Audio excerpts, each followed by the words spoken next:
Et nous voici sur ma chaîne pour le classeur numéro 2, classeur entièrement dédié aux Ultimate et aux promotionnels et aux cartes hors de prix. Enfin, vous verrez, c'est quand j'ai acheté ça à l'époque, voilà. Je pense qu'aujourd'hui il y a un peu des gens un peu fous sur internet, mais pourquoi pas. Il y a pas récemment, une carte s'est vendue 400 000 $ au Japon, oui. Pourquoi pas, si c'est l'offre et la demande, donc ça fait aujourd'hui les affaires de pas mal de gens, dont moi, si un jour je m'en sépare, donc je vais vous les montrer, je suis content. Et on commence avec les Ultimates. De toutes les versions que je vous ai montrées avant. Une par une. 3 dieux, super sympa.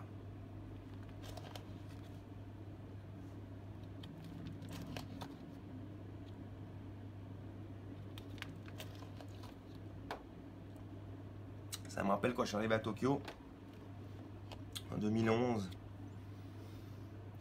et que j'ai vu toutes ces Ultimates, quand je pense qu'à l'époque on vendait ça 50 à 100 € pièce, et Konami a décidé de généraliser l'Ultimate et déprécier un peu sa rareté initiale.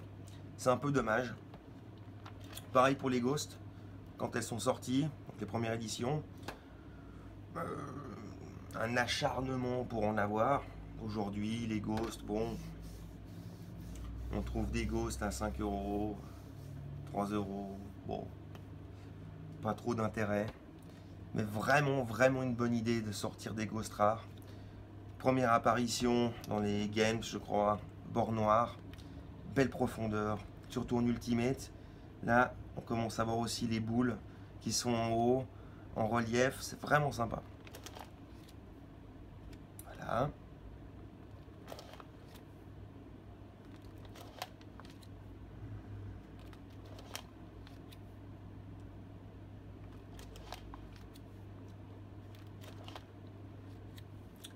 Et voici, pour finir, la suite, les cartes dites de promotionnelles, hors série, on peut appeler ça comme vous voulez, mais des choses qui ne se trouvent pas dans des paquets. Typiquement, les V-Books, c'était donc des livres qui répertoriaient la collection complète de ce qui sortait dans Yu-Gi-Oh!, qui m'a donc beaucoup servi aussi pour voir ce qui me manquait ou ce qui ne me manquait pas, et donc très instructif. Par paquet, par livre, généralement il y en avait une ou deux, je sais plus exactement. Petite mention spéciale pour la Barrel Dragon qui est ici, version alternative en anglais. C'est vraiment de toute beauté, j'aime beaucoup. Voilà, les Weekly Jump, ça c'est une carte ultime. Je veux dire, ça c'est on a 50% de chance de gagner en ayant ce genre de choses. C'est vraiment limite de l'anti-jeu de la jouer. Celle-ci aussi, elle échangeait le cimetière avec le deck. Imaginez-vous si vous aviez un deck discard, vous vous défaussiez de vos propres cartes jusqu'au jour où vous la jouiez, et à un moment donné vous échangez votre cimetière avec votre deck. Voilà, ça permet de jouer plus de 40, 50, 60 cartes différentes, 70 cartes, c'est incroyable. Mais bon, très compliqué à avoir à l'époque. Je l'ai eu joué. C'est vrai que ça, on peut baser un deck que là-dessus. Voilà, c'est incroyable. Les Weekly Jump sont ici, les V-Jump qui sont là. Il m'en manque une parce qu'elle est dans mon deck, mais bon, ça fait un petit trou, c'est dommage pour la vidéo. Très joli, ça c'est génial ça. Quand on avait celle-ci, cette version Harpy Lady, c'est vraiment une très belle carte. Mais encore une fois, on est dans un design vintage. Quand on peut voir ici les designs non vintage, on comprend rien, c'est compliqué, il y a trop de texte, c'est brouillon au niveau de l'image. Tandis que là, c'est précis, c'est net, je préfère. Enfin, bon, chacun son avis, mais les vintage pour moi, c'est vraiment les plus belles. Ah, ma deuxième normale rare, qui est ici, donc elle ne brille pas, ou quasiment pas. Exodia, Dark Exodia, très sympa. Assez rare d'ailleurs. Les BP Teens, des espèces de, pour ceux qui connaissent, espèces de boîtes en métal avec des structures deck un peu farfelues à l'intérieur, sans trop d'intérêt, les boîtes se cassaient, enfin, on pouvait même pas mettre les cartes à l'intérieur de façon verticale ou enfin, sur la tranche, puisque ça ne fermait plus. Bon, c'est un peu mal pensé, ça prend de la place, ça a souvent fini à la poubelle. Mais voilà, j'ai une carte de chaque pour compléter la collection. Ça, c'est rigolo. C'est rigolo. La première fois qu'on voyait Yugi sur une carte. Donc très cool à voir. Pas très cher. Je trouve sympa. Les gold rares. Quoi dire de ça? J'y ai acheté parce que je trouvais ça joli. Mais bon, encore une collection qui sert à rien, mis à part pour se faire des cartes ou pour faire des doublettes. Pratique pour ça, par exemple, qui en temps normal est dur à avoir. Pratique pour... la plupart sont interdites, mais celles-ci sont sympas aussi. Elles sont c'est des versions alternatives. Je trouve sympa d'avoir ce genre de dessin. On dirait des cartes de champions du monde, des prix qu'on pouvait avoir de cartes alternatives. Ce qui existe dans les mangas. J'ai jamais acheté de manga, mais dans chaque manga, des fois, vous aviez des cartes. Les V6S, ça c'est rigolo. Là, on a une carte incroyable aussi. Ça, j'aime beaucoup les petits Lego. Et là, on passe à ce que les gens considèrent comme le fleuron d'une collection Yu-Gi-Oh! Les cartes de tournoi et hors série. On appelle ça les 3 cartes Tokyo-Do. Évidemment, c'était des prix. Enfin, c'est pas des prix, c'est des cartes qui étaient données aux participants des tournois. Donc ces deux-là étaient données au début du tournoi à tout le monde. C'est des cartes aujourd'hui qui se négocient entre 20 et 30 euros, 40 ou 50 euros pour les plus belles. La Triangle Dragon, par exemple, celle-ci est un peu plus chère puisqu'elle était destinée aux participants qui dépassaient le premier tour. Donc moins d'exemplaires. Et là, nous avons Dark Magician Girl en version G311. Parce que la plupart des gens considèrent comme la carte la plus rare de Yu-Gi-Oh! Il y en a évidemment d'autres aussi. Mais celle-ci est quand même assez exceptionnelle. Elle était donnée, je crois, limitée à 2400 exemplaires. Une partie sur tirage au sort, une partie à des participants. J'ai pas bien saisi, c'est un peu nébuleux. Konami ne développe pas trop dessus. Bon, normal. C'est une carte juste qui a la mention secret en haut, secret rare en haut. Elle existe également en secret rare, qui est donc beaucoup plus rare, puisque celle-ci était destinée au dernier carré du tournoi. Donc, mais bon, rien que celle-ci, enfin, je l'ai vue à 3, 4, 5 000 euros. La secret rare, elle, monte plus facilement à 10 000 euros. Il y a un farfelu qui vend celle-ci plus l'autre 100 000 $. Bon, pourquoi pas se faire un petit peu de pub. Peut-être qu'un jour je mettrai tous mes classeurs sur internet et puis que je mettrai aussi 200 000 $. Ça fera parler, mais ça n'a pas trop d'intérêt. Dark Magician Girl.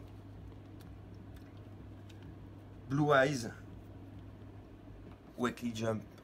Promotionnel 99. Secret rare.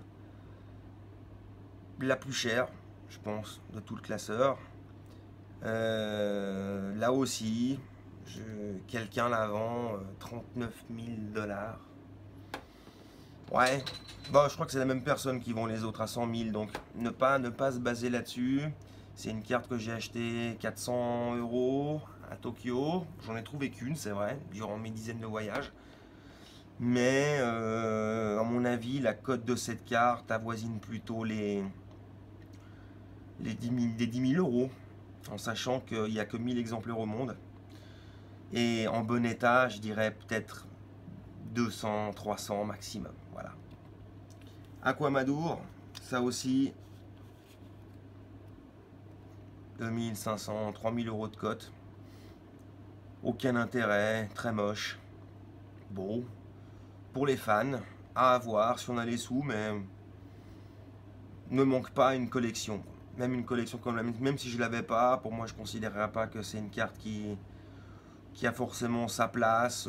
Déjà très cher à l'époque. Déjà, j'avais quand même réussi à l'avoir à 150, je crois, ou 200 € maximum. Mais aujourd'hui, ça vaut 10 fois le prix. Donc, c'est la loi du marché. Léo X, la carte que je vous parlais avant, l'Exodia volume Premium Pack 1. D'autres promotionnels. Les Dark Ceremony. Les Premium Pack 3. Là aussi. Assez incroyable. Je trouvais que c'était pour 300 yens ou 400 yens, je ne me rappelle plus. C'est quelque chose d'intéressant. Chaque fois, elles existaient en ultra ou en ultimate. C'est quand même sympa. Ça, franchement, ça j'aime beaucoup. Alors, si vous voulez, les Premium Pack 3, ça reprend tout simplement ce qui était donné au tournoi. Vous avez vu avant, quand je vous parlais des Tokyo Dome, comme celle-ci. Comme celle-ci. Je vous avais dit, bon, la Gate Guardian n'y est pas, puisque... Ah oui, elle est ici, je suis bête. Elle est là. Gate Guardian. Donc ça, c'était les prix qui étaient donnés. Donc c'est des reproductions, c'est marqué donc réplica en bas. La reproduction des cartes de tournoi du deuxième tournoi Yu-Gi-Oh! Donc celle-ci et celle-ci données aux participants. Ça c'était le premier tour. Ensuite, si je dis pas de bêtises, en deuxième tour vous aviez Meteor Dragon. Troisième tour vous avez celle-ci, puis celle-ci, puis celle-ci, puis celle-ci. Enfin, à la finale, le premier remportait un exemplaire unique de celle-ci et le deuxième repartait avec un exemplaire unique de celle-ci. Voilà, pour la petite histoire des Premium Packs, si vous ne le saviez pas, toujours sympa à savoir. Premium Pack 4, facile à avoir, pas trop d'intérêt. La réplica de celle que je vous ai montré avant, évidemment, mais ça permettait aux gens de l'avoir. C'est tellement une belle carte que ça vaut le coup. Premium Pack 5. Là, on retrouve du EX, quelques petites cartes vintage, très sympa à avoir. Les PlayStation 1. Alors, là, on arrive quand même dans un... Là, on arrive dans de la très belle carte. Ces deux-là, Ultra Metal Zoa et puis Red Eyes Metal, c'était des cartes qu'il fallait précommander le jeu pour les avoir, ou elles étaient alternativement dans le jeu. Bon, ces trois-ci y étaient, mais celle-ci de façon sporadique, je ne sais pas exactement. Ça reste quand même des cartes incroyables que chaque joueur aimerait avoir dans sa collection, disponibles entre 30 et 100 €, peut-être un peu plus pour vraiment les parfaites comme celle-ci. Voilà, Duel Monster 2. Donc Duel Monster 2, c'est quoi? C'est ça, c'était des cartes qui étaient donc avec la Harpy Swiffer, qui étaient donc disponibles dans le jeu Game Boy 2, DM2, Duel Monster 2. Je crois qu'il y en avait 3 ou 4 par jeu. Et si vous précommandiez le jeu, vous aviez celle-ci, Seria Ryu. Et alternativement, on pouvait avoir Ultimate Great Mode en bonus. Je sais pas exactement comment c'était structuré. J'en avais malheureusement jamais eu personnellement de ces jeux. Là aussi, des cartes à 4, 5, 600 euros, suivant les états.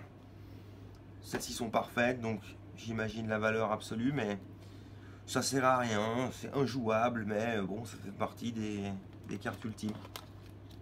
Game Boy 3, sympa. Valkyrie en secret rare. Le Killer Snake qui se remettait en défense ou qui revenait sur le jeu une fois qu'il était mort. Enfin, c'était incroyable. Killer Snake très sympa. Les magnétiques qui sont ici en alternatif parallèle de l'autre côté. La Time Machine, c'était drôle. Game Boy 4, les dieux égyptiens.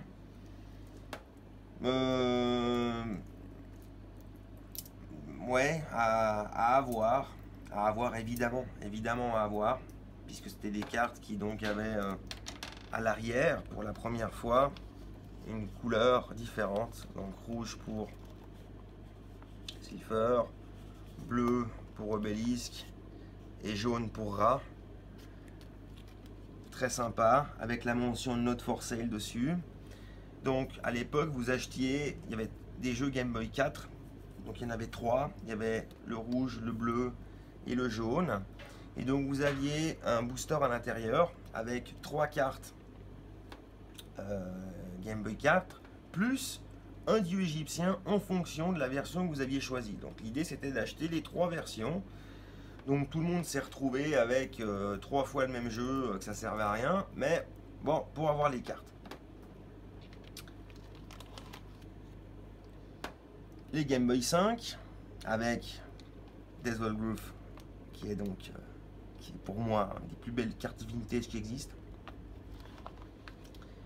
Là on arrive sur quelque chose d'assez curieux, d'assez ultime. Je pense que les gens qui les ont ne se rendent pas trop compte de la valeur des choses, mais Game Boy 6, donc vous aviez 3 cartes dont la fameuse magicienne Toon en secret rare. Voilà, tout le monde l'a déjà vu celle-ci. Ça vaut son prix, 30-40 euros, rien d'exceptionnel. Par contre, ces 3 cartes-là existent aussi en ultra rare. La plupart des gens crieront au scandale en disant que c'est des fausses ou j'en sais rien. Elle existe en ultra rare. Ultra rare pourquoi? À la sortie de ce jeu, si vous précommandiez le jeu, les premières versions du jeu, vous donnez ces cartes en ultra et pas en secret. Sauf que très peu d'exemplaires sont sortis. J'ai trouvé ces cartes-là sur internet à 20 euros pour ceux qui ne savent pas ce que c'est, et à plus de 400 euros ou 500 euros pour ceux qui savent. Donc si vous les avez en ultra, faites attention quand vous les vendez. Game Boy 7 avec la Five God Dragon en blister encore. Ça, quand j'ai eu ça entre les mains la première fois, je trouvais ça incroyable. Je la mettais dans mon deck en espérant la sortir juste pour impressionner les gens, parce qu'avec 5000 d'attaque et 5000 de défense, on est quand même dans la carte à l'époque la plus puissante, mis à part les dieux qui étaient interdits. Donc très sympa. Game Boy 8, d'autres X, DL2, jeux Wii, etc. Et là, même truc qu'avant, il existe donc pour les PlayStation 2 5 cartes plus une de livre, les 5 en secret et abracadabra les 5 en ultra rare. Alors là aussi, vous voyez la mention ici, j'avais laissé de 100 000 yens. 100 000 yens, ce qui correspond à 1000 euros, un peu moins peut-être. C'est justifié, c'est justifié.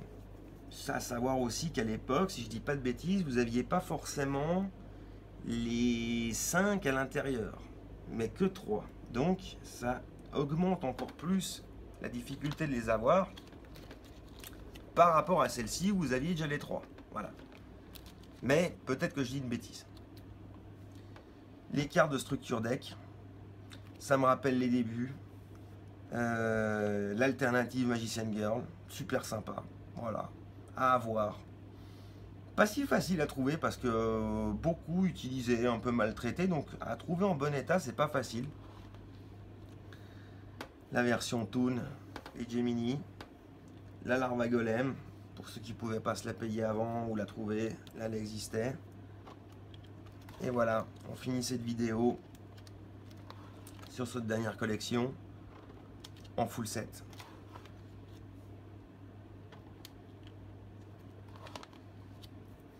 Merci.